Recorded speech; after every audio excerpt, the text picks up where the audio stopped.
അവരോട് കരുണ തോന്നുന്ന ദൈവമാ, മനസ്സലിവുള്ള ദൈവമാ, അവിടുന്ന് ദയയുള്ള ദൈവമാ. Praise the Lord, praise the Lord. അതെ, ആ ഭാഗം അങ്ങ് വിടുക. അതുകൊണ്ടാണ് ഞാൻ പറഞ്ഞൊന്നും വളരെ സൂക്ഷിച്ചേ സംസാരിക്കാവൂ. കള്ളം പറയരുത്. എന്നാൽ ചില സന്ദർഭങ്ങളിൽ സത്യം പറഞ്ഞാൽ പ്രശ്നവുമാ, അല്ലേ? സത്യം പറഞ്ഞാൽ പ്രശ്നം ഉണ്ടാകും. സത്യം പറഞ്ഞ പ്രശ്നമാ, എന്നാലും കള്ളം പറയരുത്. ഞാൻ എൻ്റെ ഒരു ചെറിയ അനുഭവം പറയാം. നിങ്ങൾ എങ്ങനെയാണെന്ന് അറിയത്തില്ല. ഇപ്പോൾ ഉദാഹരണമാണ് കേട്ടോ. ഞാൻ ഒരു കാര്യം പറയുക. ഇപ്പം ഈ യോഗത്തിന് ഇങ്ങോട്ട് വരിക, സത്യമേ പറയാവൂ, കള്ളം പറയുകയും ചെയ്യരുത്. സത്യം എല്ലാവരോടും പറയാനും ഒക്കത്തുമില്ല. അങ്ങനെ ഉണ്ട്. അതെങ്ങനെ മാസ്റ്റർ? ഒരു ഉദാഹരണം പറയാം. ഇപ്പം ബഹുമാനപ്പെട്ട പി സി ചെറിയാൻ അവർകൾ എന്നെ ഇങ്ങോട്ട് യോഗത്തിന് വിളിക്കുക. അല്ല, ഉദാഹരണമല്ല, രാവിലത്തെ അനുഭവം അങ്ങ് പറയാം, അതാണ് നല്ലത്. ഞാൻ വരാൻ വൈകിയപ്പോൾ അദ്ദേഹം എന്നോട് ചോദിച്ചു, മോനെ എവിടെ ആയി, പെട്ടെന്ന് വാ. ഞാൻ പറഞ്ഞു, ഞാൻ റാന്നി പാലം കഴിഞ്ഞു. അപ്പം ഞാൻ ചെത്തോങ്കര വന്നു. കള്ളം പറഞ്ഞോ? പാലം കഴിഞ്ഞു. ഞാനങ്ങനെ പറഞ്ഞു. കേട്ടോ അച്ഛാ, ഞാൻ റാന്നി പാലം കഴിഞ്ഞെന്ന് പറഞ്ഞു. കഴിഞ്ഞല്ലോ. പക്ഷെ ഞാൻ വന്നത് എവിടാ? ചെത്തോങ്കരയാ. കള്ളം പറഞ്ഞോ? പറ. ഇല്ല. എന്നാ സത്യവും പറഞ്ഞോ?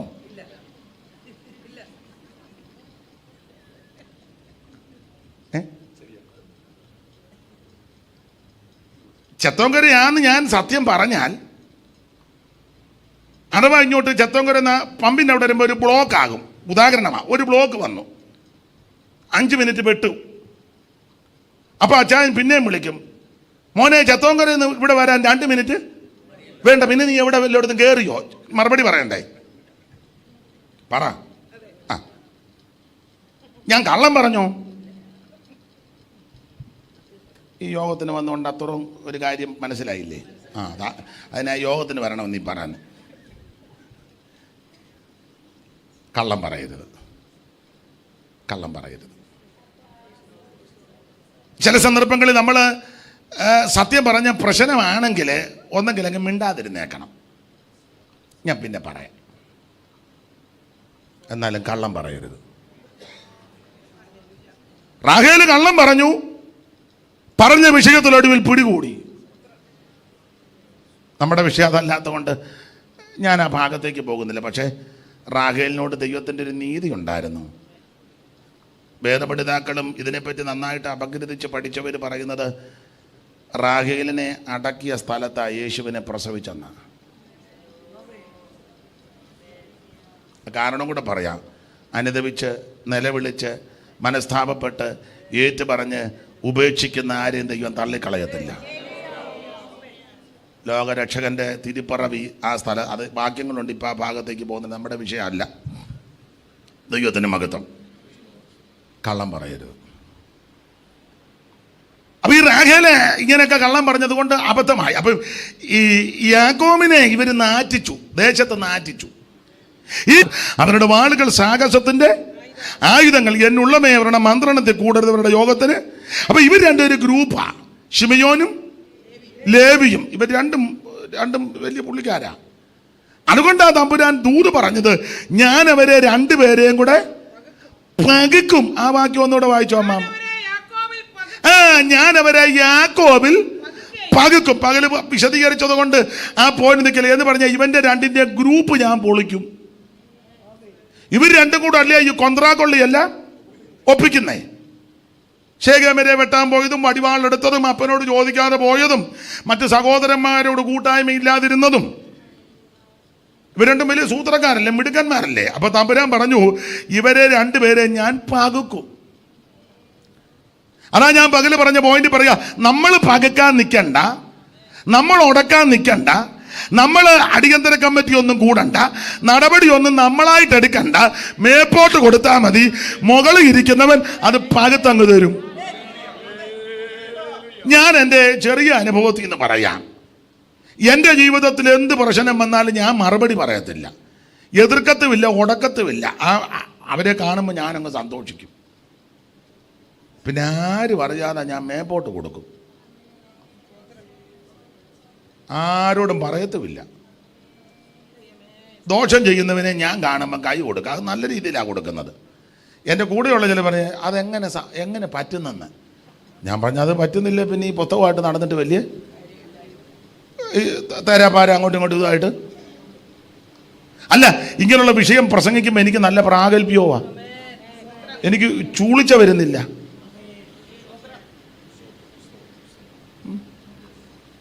സ്തോത്രം.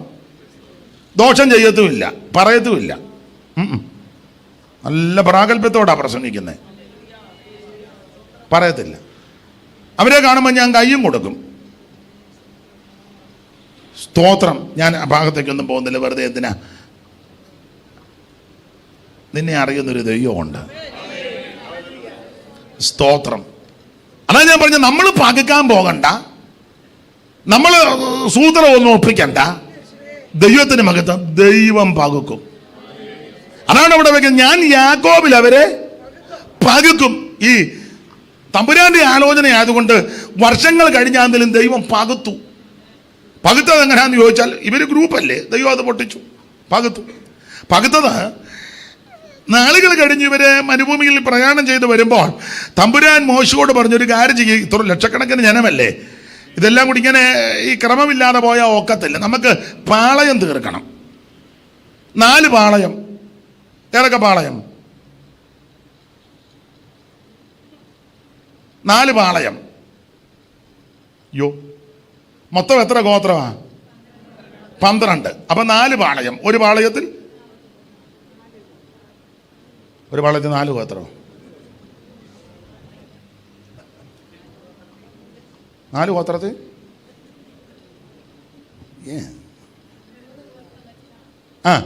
4 പാളയം. യഹൂദ പാളയം, രൂബേന്യ പാളയം, എബ്രഹീമിയ പാളയം, ദാൻ പാളയം.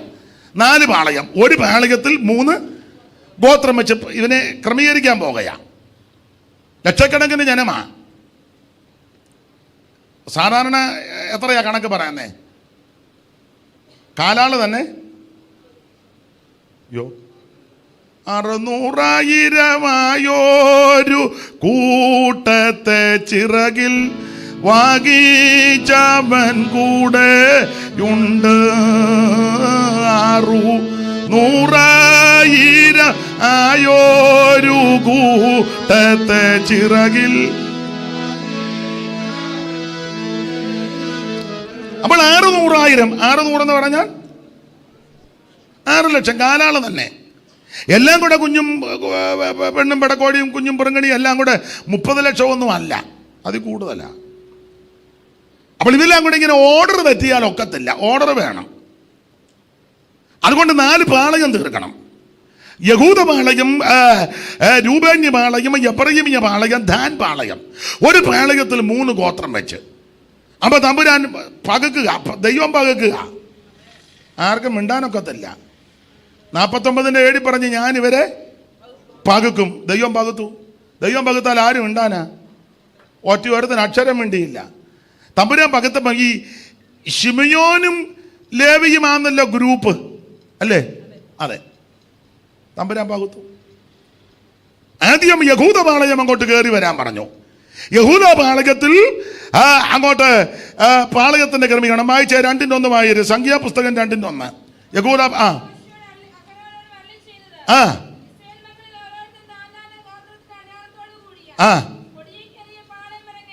കൊടിക്കരികെ പാളയം ഇറങ്ങണം. പിന്നെ യഹൂദ പാളയത്തിന്റെ കൊടിക്കീടിന്റെ കീഴിലുള്ളവർ. അപ്പോൾ ആദ്യം യഹൂദ പാളയം, യഹൂദ പാളയത്തിന്റെ കൊടിക്കീടിന്റെ കീഴിലുള്ളവർ. പിന്നെ സൂര്യോദയത്തിന് നേരെ കിഴക്ക് വന്ന പാളയം ഇറങ്ങണം. പിന്നെ അടുത്തത് അടുത്തത്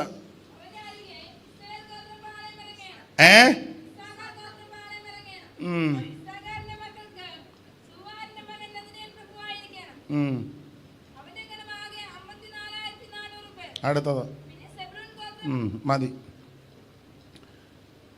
അപ്പോൾ ആദ്യത്തെ പാളയത്തിൽ യഹൂദയും ഇസ്സഖാറും സെബുലൂനും, അത് ഞാൻ വിവരിക്കുന്നില്ല. രണ്ടാമത്തെ പാളയമാണ് രൂബേന്റെ പാളയം.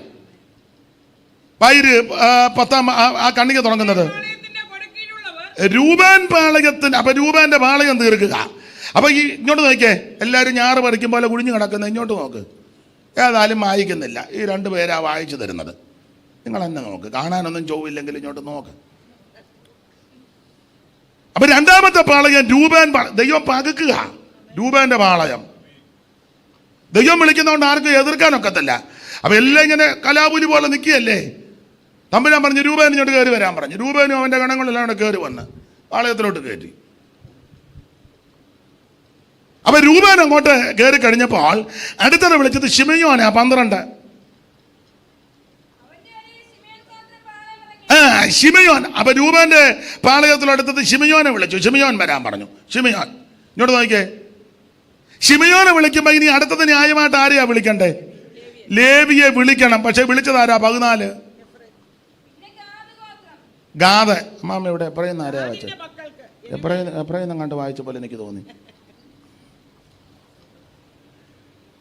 അപ്പോൾ രൂപേന്റെ പാളയം തീർത്ത് രൂപേന്റെ കൂടെ ആരാ?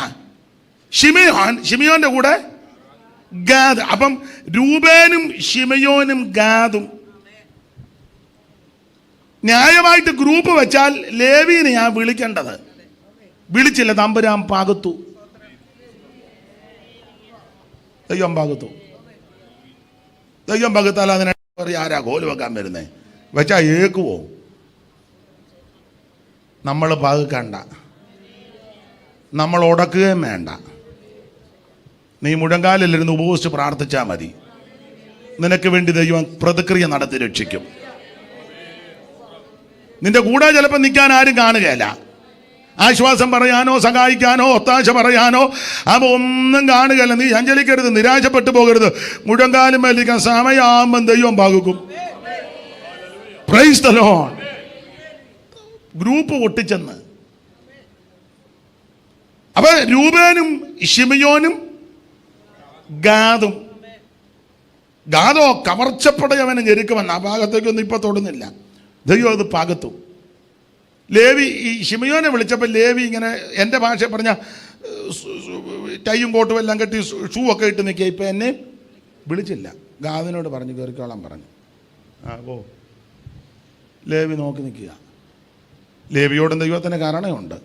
അതുകൊണ്ട് തമ്പുരാൻ പറഞ്ഞു ആ 3:5 വായിച്ചേ. 3:5. യഹോവ പിന്നെ ഈ മോശയോട് അരുളി ചെയ്തത്, ലേവി ഗോത്രത്തെ നീ അടുക്കൽ വരുത്തി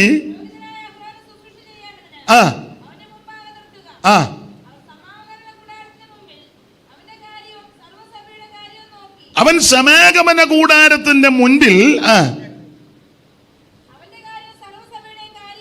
ഞാൻ അതിൽ ഒരു പദമാണ് എടുക്കുന്നത്. നീ ഇനി നാട്ടുകാരുടെ എല്ലാം കാര്യത്തിൽ ഇടപെടണ്ട, നീ സഭയുടെ കാര്യം നോക്ക. ഇതുവരെ നീ സകല കുണ്ടാമണ്ടിക്കകത്തും പോയി ഇടപെടുക.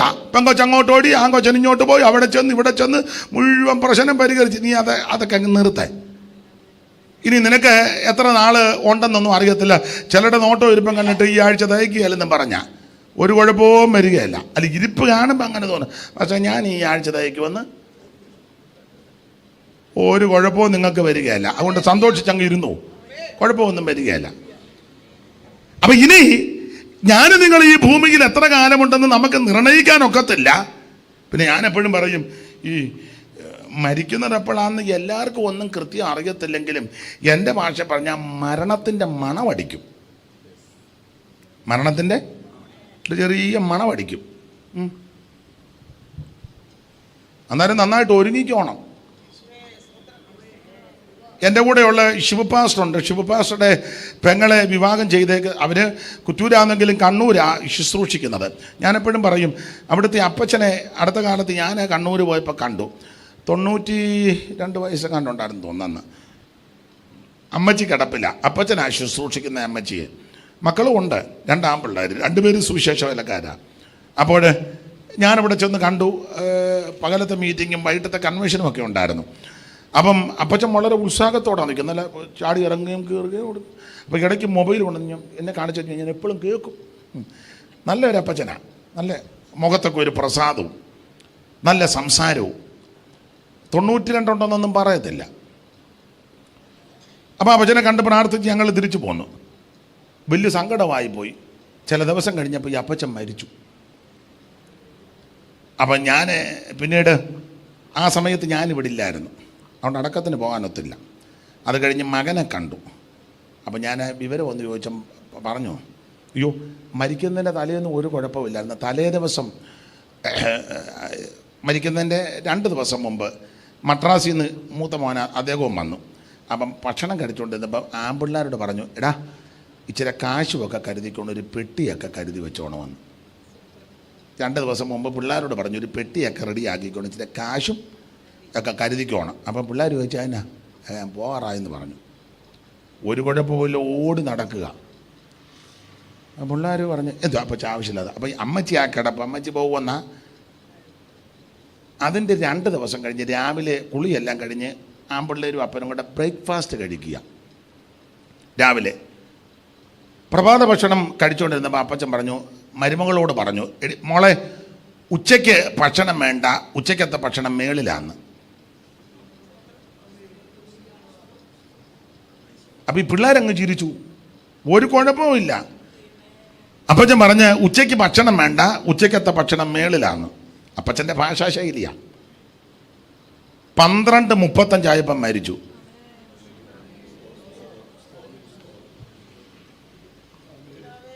നിങ്ങൾക്കത് കേട്ടിട്ട് പോലും മുഖത്തിനൊരു ഭാവ വ്യത്യാസമില്ലല്ലോ. 12:35 കട്ടിലോട്ട് കയറി കടന്ന് പ്രാർത്ഥിച്ചു. ഇവനും പോയി. സ്തോത്രം. അപ്പച്ചൻ്റെ അടക്കം കഴിഞ്ഞ് പിറ്റേന്ന് അമ്മച്ചിയും മരിച്ചു. എല്ലാം ദൈവം നന്നായിട്ടാണ് ചെയ്തത്. അപ്പച്ചനെ അമ്മച്ചിയെ ശുശ്രൂഷിച്ചുകൊണ്ടിരുന്നത്. എന്ത് നല്ല മരണമാ. അപ്പൊ ചിലർക്ക് ഈ മരണത്തിന്റെ മണമടിക്കും. ചിലർ ഏകദേശമൊക്കെ അറിയാം. ഒരുങ്ങിക്കോണം. ഈ ആധാരം ഒന്നും ക്ലിയർ അല്ലെങ്കിൽ അതൊക്കെ ഈ ആഴ്ച പോയി എല്ലാവരും പിന്നെ അതൊക്കെ ചെയ്തു വെക്കണം. കൊച്ചുങ്ങൾ കടന്ന് വില്ലേജ് ഓഫീസിൽ പോയി പഞ്ചായത്തിൽ പോയി കയറി ഇറങ്ങി കുരുക്കൊപ്പിച്ച് ഒടുവിൽ നിന്നെ പ്രാകും. ഓ എവിടെ പോയ മാമ? യോ ഞങ്ങൾ വില്ലേജ് എത്ര നാളായി ആ തന്ത ജീവിച്ചിരുന്ന കാലത്ത്. പ്രാക്ക് മേടിക്കരുത്. ഇനി മറുവശം മൊത്തം എഴുതി കൊടുക്കുകയും ചെയ്യരുത് പിള്ളേർക്ക്. വേണ്ട വേണ്ട അത് കൊടുക്കരുത്, അബദ്ധം കാണിക്കരുത്. അയ്യോ കൊള്ളാം. കാലശേഷം എൻ്റെയും ചിന്നമ്മയുടെ അങ്ങനെ വെക്കാവുള്ളൂ.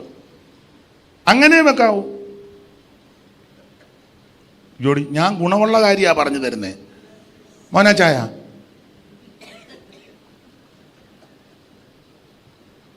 റോസമ്മാമയോടും കൂടാ. കാലശേഷം പിള്ളേരോട് വൈരാഗ്യം ഉണ്ടായിട്ടല്ല, സാഹചര്യം അങ്ങനെ. മക്കൾക്കെല്ലാം വീതം വെച്ച് കൊടുത്തിട്ട് മക്കളും ആരും ഇപ്പം അന്വേഷിക്കുന്നില്ല, അനാഥശാലയിൽ കിടക്കുന്നു. ഞാൻ ഈയിടെ ഒരാൾ പറഞ്ഞു, പേരൊന്നും പറഞ്ഞില്ല, ഞാൻ പറഞ്ഞ വീടും 10 സെൻറ്റും കൂടെ പേരിലെഴുതണം.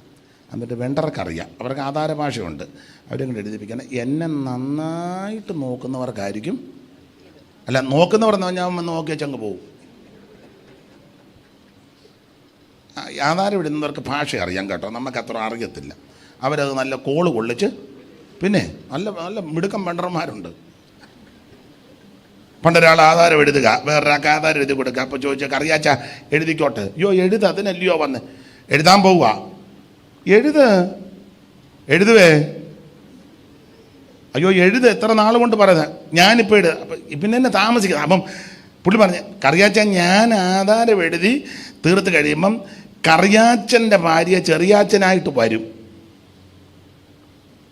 മനസ്സിലായില്ല? ആധാരം എഴുതുമ്പോഴേ കറിയാച്ചൻ്റെ ഭാര്യ അപ്പുറത്തെ ചെറിയാച്ചൻ്റെ ഭാര്യയായിട്ടായിരിക്കും മിക്കവാറും. മനസ്സിലായില്ല? പിന്നെ മനസ്സിലാകും. അങ്ങനത്തെ എഴുത്തെഴുതുന്ന ആൾക്കാരുണ്ടെന്ന്. അപ്പൊ ഒന്നിനെയും വിശ്വസിക്കാനൊക്കെയല്ല. മൂക്ക് ശ്വാസമുള്ളത്രണ്ണത്തിന് ഓ അത് ഞാൻ പ്രായമുള്ളവരോടൊക്കെ പറയും, ഇപ്പം ആരാ പോകുന്നതെന്നൊന്നും അറിയത്തില്ലെങ്കിലും പറയും, എല്ലാം ക്ലിയർ ആയിരിക്കണം. പിള്ളേർ ചിലപ്പോൾ പറയും, പപ്പ ലോൺ എടുക്കാനായി ഇങ്ങോട്ടൊന്ന് ഒപ്പിട്ട്, പപ്പായ്ക്ക് 70 പപ്പായ്ക്ക് ലോൺ വെച്ച പൈസ കിട്ടുകയല്ല, അതുകൊണ്ട് ഇങ്ങോട്ടൊരു ഒപ്പിടും. കൊടുക്കരുത്, ഇത് കിട്ടുന്ന ലോണൊക്കെ മതി. പിള്ളേരല്ലയോ പുറുങ്ങണിയല്ലയോ എന്ന് ഓർത്ത് നീ ഒപ്പിടുകയും ചെയ്യും, തള്ളവരിൽ കൊണ്ട് അമുക്കുകയും ചെയ്യും. ഒടുവിൽ മരുമകൾ നിന്നെ നല്ല അമക്കമക്കും. പേരൊന്നും പറയുന്നില്ല, മോശമല്ലേ? പ്രഗത്ഭനായ ഒരു ദൈവദാസൻ, എനിക്കറിയാം, അമേരിക്കയിലുമൊക്കെ പോയതാ. ദൈവമക്കൾ കൊടുത്ത നന്മയെല്ലാം കൊണ്ടുവന്ന് മോനും മരുമകളോട് പറഞ്ഞ് ഇങ്ങോട്ട് തന്നേക്കാം. മൊത്തം കൊടുത്തു. കിട്ടിയ പൈസ എല്ലാം കൊടുത്ത് വീടും വെപ്പിച്ചു. മരുമകളുടെ പേരിലെല്ലാം എഴുതി കൊടുത്തു. അവൾ നല്ല സൂത്രക്കാരിയായിരുന്നു. അമ്മായിയപ്പന് നല്ല ബൂസ്റ്റ് ഇട്ട കാപ്പി 5 എണ്ണം കൊടുത്തപ്പം ആരോ റൂട്ടിൻ്റെ ബിസ്ക്കറ്റും 3-4 പൂവമ്പഴവും. അപ്പം അമ്മായിയപ്പൻ ഓർത്ത് എന്നും ഇത് കിട്ടുമെന്ന് എഴുതി അങ്ങ് കൊടുത്തു. എഴുതി കൊടുത്തപ്പോൾ തനിനിറം വെളിപ്പെട്ടു. ഞാൻ ചെന്നപ്പം, പേര് സ്ഥലം ഒന്നും പറയുന്നില്ല, ചെന്ന് ഞാൻ ഒന്ന് കാണാൻ ചെന്നു. അന്തരീക്ഷം കണ്ടപ്പോൾ എനിക്ക് മനസ്സിലായി പരുവക്കേടാന്ന്. അപ്പം എന്നാ, മോനും ഭാര്യയും 2 പിള്ളേരും, ഈ ദൈവദാസനും ഭാര്യയും, ഒരു വീട്ടിൽ 2 കഞ്ഞി.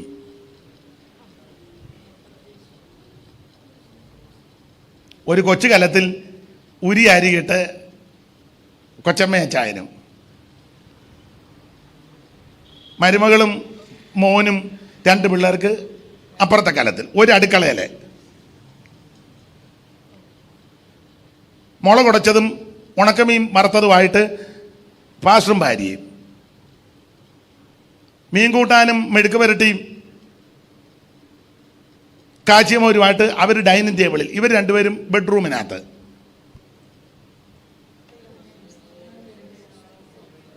എന്നാ സ്തംഭിച്ചിരിക്കുന്നേ? വൈരാഗ്യബുദ്ധി പറഞ്ഞു തന്നതല്ല, എല്ലാവരും അങ്ങനെ ആണെന്നുമല്ല. മാതാപിതാക്കളെ നല്ലതുപോലെ നോക്കുന്ന കുഞ്ഞുങ്ങളുണ്ട്. ഞങ്ങളുടെ ഒരു അച്ഛനുണ്ടായിരുന്നു, വലിയ ബുദ്ധിമാനാ പുള്ളി, വലിയ കാഞ്ഞ ബുദ്ധിമാനാ. 5 ആൺപിള്ളേരാ. പിള്ളേരെല്ലാം 1-2 എണ്ണം അമേരിക്കയിലുണ്ട്. പിന്നെ നല്ല നിലയില്ല, പോട്ടെ, ചിലപ്പോൾ ഓൺലൈനിൽ കാണും. പുള്ളി ബുദ്ധിമാനാ. പച്ചമ്മയ്ക്കും അച്ചായന് ഇച്ചിരി പ്രായമായപ്പോൾ ഒരു ചിന്ത, പിള്ളേരെ അന്വേഷിക്കുമെന്ന്. ചില വസ്തുവും വീടും ഒക്കെ ഉള്ളതാ.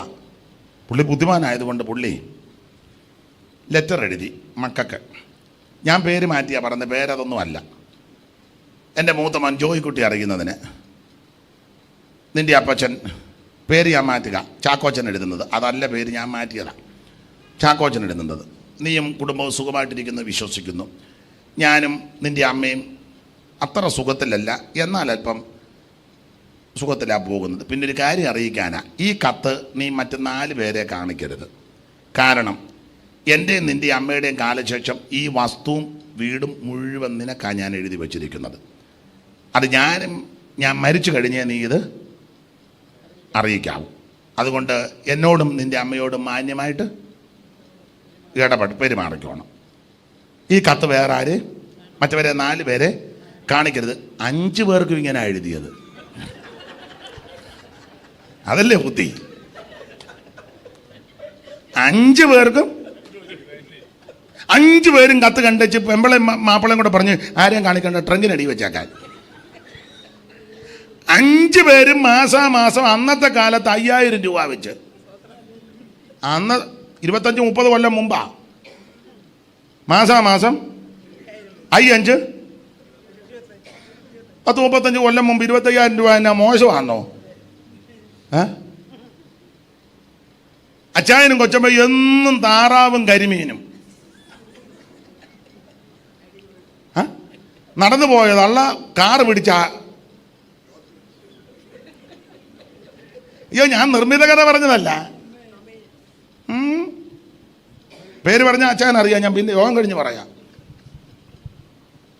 5 പേരും അയച്ചു കൊടുക്കുക. കാരണം അവരുടെ കാലശേഷം മൊത്തം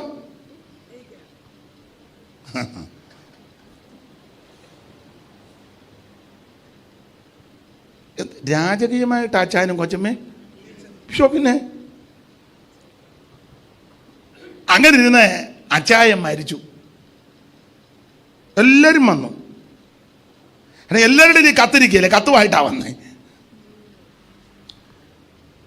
അടക്കമെല്ലാം കഴിഞ്ഞ് കേമമായിട്ട് അടക്കമെല്ലാം കഴിഞ്ഞ് സന്ധ്യ ആയപ്പോൾ എല്ലാവരും മുറ്റത്ത് കസാര ഇട്ടിരിക്കുക.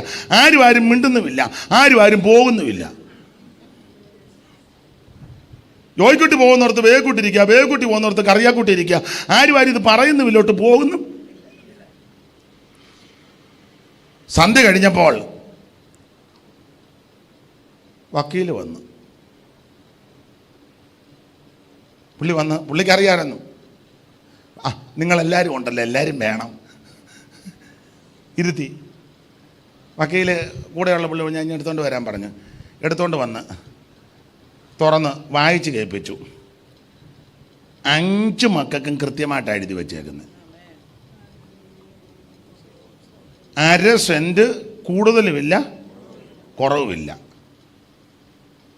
അതും കൊച്ചമ്മയുടെ കാലശേഷം.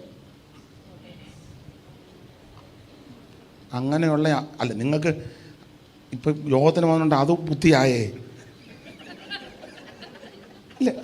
യോഗത്തിന് വന്ന ഗുണമായില്ലേ? മൊത്തം എഴുതി കൊടുത്തെങ്കിൽ ഇനിയിപ്പം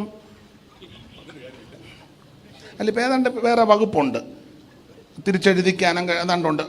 മനുഷ്യ അങ്ങനെ കണ്ടില്ലേ? ഉണ്ട്. ഭാരപ്പെടുകയൊന്നും വേണ്ട, പോകാൻ വഴിയുണ്ട്. കാരണം ഒരെണ്ണത്തിന് വിശ്വസിക്കാൻ പറ്റുന്നില്ല. നിരാശപ്പെടരുത്, കർത്താവ് വിശ്വസ്തൻ. അവൻ നിങ്ങളെ ഉറപ്പിച്ച് ദുഷ്ടന്റെ കയ്യിൽ അകപ്പെടാതെ വേണം നിങ്ങളെ കാക്കും. ആരെയും കുറ്റം പറഞ്ഞിട്ട് കാര്യമില്ല. ഇത് അധർമ്മം പെരുകുകയല്ലേ, അന്ത്യകാലമല്ലേ, എല്ലാം സ്വാർത്ഥതയാ. സ്വസ്നേഹികളെന്നാണ് എഴുതിയേക്കുന്നത്. എൻ്റെ കാര്യം, എൻ്റെ ഭാര്യ, എൻ്റെ പിള്ളേര്, വേറൊന്നും വിഷയമല്ലല്ലോ. ഇനി എൻ്റെ ഭാര്യ, എൻ്റെ പിള്ളേര് ഒന്നും ചിലക്കില്ല. ഞാൻ എൻ്റെ കാര്യം. ഭർത്താവ് മരിച്ചു കിടക്കുമ്പോഴും ഭാര്യ പറയുന്നതിക്കോ എനിക്കും പിള്ളേർക്കും ഇനി അവൻ പോയതല്ല വിഷയം. ജീവിച്ചിരിക്കുമ്പോൾ പറയും നിങ്ങളുടെ കാലം കഴിഞ്ഞാൽ പിന്നെ ഞങ്ങൾക്ക് എന്നാൽ നീ കുറച്ച് നാളോട് ഇരിക്കുന്നല്ല പറഞ്ഞേ. മിണ്ടുന്നില്ല.